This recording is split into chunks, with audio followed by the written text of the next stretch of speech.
Iran ने gulf reason में Shahed 136 drones को उतार दिया। इसकी रेंज है 1000 से 2500 किलोमीटर। इस ड्रोन को पुअर मैन का क्रूज मिसाइल बोलते हैं। शुरुआत में जब रशिया ने इसको यूक्रेन के ऊपर यूज किया था तो यूक्रेन के पास कोई जवाब नहीं था। वो यूक्रेन 2 साल से सह रहा है। इसको ट्रक्स पे रख के मूविंग रास्ते में लॉन्च किया जाता है। ईरान के खामेनी को मार गिराया तो कहानी बहुत ज़्यादा विचित्र है। इसको समझते इस वीडियो में। फ्रेंड्स, 2026 में दुनिया का सबसे बड़ा ड्रोन वॉर चल रहा है। ईरान ने गल्फ रीजन में शाहेद 136 ड्रोन्स को उतार दिया। युद्ध की शुरुआत के मात्र 6 दिन में ईरान 2000 से ज्यादा ड्रोन से हमला कर चुका है। और शाहेद 136 ड्रोन का यूज सिर्फ इसी वाले वॉर में नहीं हो रहा, बल्कि रशिया यूक्रेन वॉर में 2025 से हो रहा है। और वहां पर रशिया यूक्रेन के ऊपर 4000 प्लस ड्रोन्स का हमला कर रहा है पर मंथ। इस ड्रोन को पुअर मैन का क्रूज मिसाइल बोलते हैं। पुअर मैन का क्रूज मिसाइल इसलिए बोलते हैं क्योंकि इसकी लागत बहुत कम है। ये ड्रोन सिर्फ $20,000 से लेके $50,000 की कीमत के बीच में तैयार हो जाता है। और ये जो आप कॉस्टिंग में फ्लक्चुएशन देख रहे हो, 20,000 से 50,000 तक का गैप इसलिए है कि उस ड्रोन के अंदर कितनी मात्रा में सामान भरा जाता है। और वो सामान होता है तो एक्सप्लोजिव्स या फिर कुछ अन्य चीज़ें जिनकी वजह से हमला बहुत ज़्यादा घातक हो सके। अगर इंडियन करेंसी में कन्वर्ट करें तो उसकी कीमत पड़ती है करीब 18 लाख से लेके 52 लाख तक की। इस ड्रोन ने सबका ध्यान अपनी तरफ इसलिए खींचा गया है क्योंकि इसको मारने के लिए जो मिसाइलें यूज़ हो रही हैं, लाइक जो काउंटर मिसाइल इसके लिए यूज़ हो रही हैं, उनकी कीमत है करीब $3 से $4 मिलियन, मतलब करीब 25 से 30 करोड़ रुपए की एक मिसाइल लगती है इस 20 लाख के ड्रोन को मार गिराने के लिए। ईरान का ये ड्रोन कॉस्ट इफेक्टिवनेस की चरम सीमा पे है। और यहाँ पर ईरान ने ये साबित कर दिया है कि सस्ता ड्रोन एक बहुत बड़े हैवी मशीनरी सिस्टम पे भारी पड़ सकता है। और बीते दिनों तो देखने में ये लग रहा था कि अगर ये ड्रोन लगातार बमबारी करता रहा तो ऐसा ना हो कि ईरान बाकी देशों को बैंकरप्ट कर दे, क्योंकि ईरान की इन छोटी छोटी ड्रोन्स को काउंटर करने के लिए जो मिसाइलें दागी जा रही थी वो इतनी ज़्यादा कॉस्टली थी कि शायद कोई भी नेशन एक लंबी फाइट अफोर्ड भी ना कर पाए। जो ड्रोन्स के हमले आज गल्फ रीजन सह रहा है वो यूक्रेन 2 साल से सह रहा है। और यूक्रेन ने कुछ हद तक इसका एक तोड़ भी निकाला है, जो कि अब वो दुनिया को सेल करना चाहता है पैसों के बदले में। तो कहानी बहुत ज़्यादा विचित्र है। इसको समझते इस वीडियो में। इस वीडियो में पूरा ब्रेकडाउन करने वाला हूँ कि ये ड्रोन है क्या, कैसे बनता है, कैसे उड़ता है और इतना ज़्यादा घातक क्यों है। तो let's start from the start कि ये शाहेद 136 ड्रोन जो है वो है क्या। तो ये जो ड्रोन है शाहेद 136, इसको ईरान की एक डिफेंस कंपनी जिसका नाम है शाहेद एविएशन इंडस्ट्रीज हैसा, इसने बनाया है। ये ड्रोन 1 वे अटैक ड्रोन है, मतलब लाइक अ सुसाइडल ड्रोन कि ये जहाँ जाएगा वहाँ ये खुद भी मरेगा और सामने वाले को भी मारेगा। ये जैसे ही अपने लक्ष्य के पास पहुँचता है वहाँ जाके ऑटोमेटिक फट जाता है। इसकी रिसर्च एंड डेवलपमेंट 2010 में शुरू हुई थी और इसको पहली बार 2021 में यमन में यूज़ किया गया था। We begin with that drone strike on terror targets in Yemen carrying suspected militants. और 2021 के हमले इतने घातक थे कि 2022 में रशिया ने इसको खरीद लिया अपने रशिया यूक्रेन वॉर के लिए। ईरान ने रशिया को सिर्फ ड्रोन ही सप्लाई नहीं किया, बल्कि इस ड्रोन को बनाने की टेक्नोलॉजी भी सप्लाई की। रशिया ने इसको नाम दिया गिरान 2 और शाहेद ड्रोन का ये वर्जन रशिया खुद अपने आप बनाता है। और ईरान यहाँ पर सिर्फ रशिया को ये ड्रोन सेल नहीं कर रहा, बल्कि वो इसको हिजबुल्ला और हमास जैसे ऑर्गेनाइजेशंस को भी देता है। इसकी इंपॉर्टेंस इतनी बड़ी कि 2026 के इस वॉर में ये सेंटर ऑफ अट्रैक्शन बना हुआ है। The Shahed 136 drone is considered Iran's most potent yet low-cost weapon. U.S. air defense may not be able to intercept many of these Iranian drones. और जो काम ये कर रहा है वो आज से 70 साल पहले जापान ने किया था वर्ल्ड वॉर 2 के टाइम पे।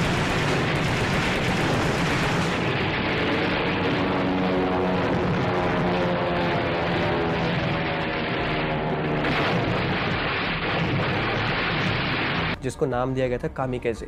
कामिकेजे का मतलब होता है सुसाइड। जापान क्या करता था कि अपने कुछ फाइटर प्लेन्स में फाइटर पायलट्स होते थे जो कि एक सुसाइडल मिशन पे जाते थे। वो एनिमी वॉरशिप देख के या फिर कोई भी स्ट्रेटेजिक लोकेशन देख के प्लेन सहित क्रैश हो जाते थे। 70 सालों में युद्ध इतना बदल गया है कि क्रैशेस आज भी हो रहे हैं, लेकिन अनमैन्ड, मतलब जान की कोई क्षति नहीं हो रही। और ये ड्रोन जितना घातक है वो यूक्रेन से अच्छा कोई नहीं जानता। शुरुआत में जब रशिया ने इसको यूक्रेन के ऊपर यूज़ किया था तो यूक्रेन के पास कोई जवाब नहीं था। फिलहाल यूक्रेन को 2 साल से ज़्यादा हो गया है इस ड्रोन का तोड़ निकालते निकालते, और यूक्रेन आज तक की सबसे ज़्यादा सक्सेसफुल कंट्री है जिसने अच्छी तरीके से इसको काउंटर करना सीख लिया है। अभी बात करते हैं इसकी फिजिकल अपीयरेंस और किस तरीके से बनता है।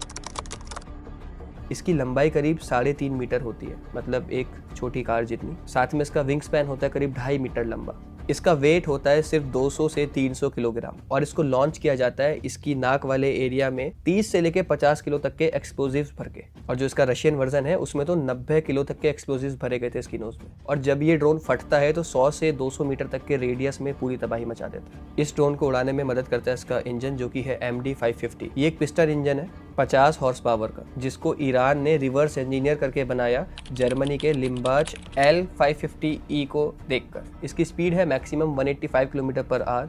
ये वैसे बहुत ज़्यादा धीमा है अन्य ड्रोन्स के कंपैरिजन में, लेकिन बहुत ज़्यादा प्रिसाइज है और साथ में बहुत ज़्यादा फ्यूल एफिशिएंट भी है। इसकी रेंज है 1000 से 2500 किलोमीटर, मतलब जो ईरान अभी टारगेट कर रहा है उससे भी ज़्यादा दूर तक टारगेट कर सकता है विद दीज ड्रोन्स। और ये उड़ता है 60 मीटर से लेके 4000 मीटर तक, बहुत ज़्यादा ऊंचाई पर भी नहीं उड़ता ये। ड्रोन के मायनों में उसको देखा जाए तो ये बहुत नीची उड़ान है, इसीलिए इसको ट्रैक कर पाना बहुत ज़्यादा मुश्किल हो जाता है और 99% रडार्स इसको ट्रैक करने में नाकामयाब रहती हैं। तो हमने जाना कि इसको कौन बनाता है, इसके स्पेसिफिकेशन क्या है। अब आपको बताते हैं कि इतना ज़्यादा घातक क्यों है। इस ड्रोन को सेट एंड फॉरगेट बोला जाता है, मतलब लॉन्च करो और भूल जाओ। इसको गाइड करती है GNSS, मतलब GPS plus GLONASS plus BEDO, मतलब अगर GPS जाम भी हो गया ना तो भी ये INS जायरोस्कोप के जरिए अपने टारगेट को ढूंढ ही लेता है। इसमें लगा हुआ है एंटी जैमिंग CPRA एंटीना, जिसको इसी साल 2026 में रूस ने अपग्रेड करके इनको दिया है और इस ड्रोन को जैम होने से बचाता है। मतलब कितने भी जैमर्स आप लगा लो, इस ड्रोन को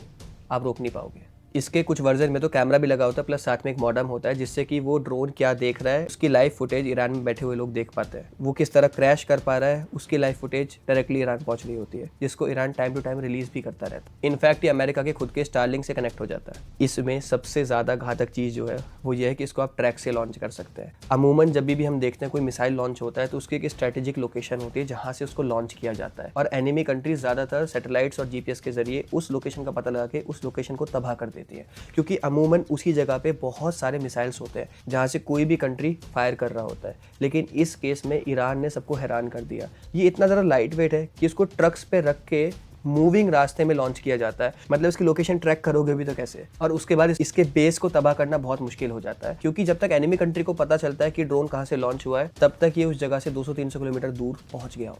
और इसको इतना ज़्यादा मास प्रोड्यूस किया जा रहा है कि अकेला रशिया ऐसे ड्रोन्स को 3000 प्लस हर महीने बना दे रहा है और ईरान के डेटा के मुताबिक भी करीब 2-2,500 ड्रोन्स ईरान भी हर महीने बना रहा है। अब आप एक बात सोचिएगा कि जो इजराइल के डिफेंस सिस्टम है जिसमें पैट्रियट S-400 और थार जैसे सिस्टम जो कि महंगी मिसाइलें खर्च करते हैं सिर्फ इस एक ड्रोन को तबाह करने के लिए, आप एक बार अगर उनके खर्चों पर नजर डालेंगे तो आपको समझ जाएगा कि ये वॉर किस तरफ जा रहा है। एक तो इसको काउंटर करने के लिए इजराइल बहुत बार अपने फाइटर जेट्स का यूज कर रहा है, जिसमें एक तो फाइटर जेट प्लस पायलट की जान का खतरा होता है, या फिर जो उसके एंटी मिसाइल सिस्टम है वो बहुत क्लोज रेंज पे आके इसको हिट करते हैं, जो कि खुद इजराइल के लिए एक बहुत बड़ी सरदर्दी है। इजराइल के पास लेजर गाइडेड मिसाइल डिस्ट्रॉयर भी है, लेकिन वो गल्फ रीजन में बहुत ज़्यादा इफेक्टिव नहीं, क्योंकि वहाँ बहुत ज़्यादा धूल और रेत होती है, जिससे लेजर की इफेक्टिवनेस बहुत ज़्यादा कम हो जाती है। मतलब एक ड्रोन वर्सेस करोड़ों का पूरा सिस्टम और फिर भी वो नाकामयाब। लेकिन इस ड्रोन की वजह से यूक्रेन का एक अपर हैंड हो गया है पूरे नेटो नेशंस और वेस्टर्न वर्ल्ड पे। वो इसलिए क्योंकि जब रशिया ने ये ड्रोन बहुत ज़्यादा संख्या में यूक्रेन के ऊपर यूज़ किया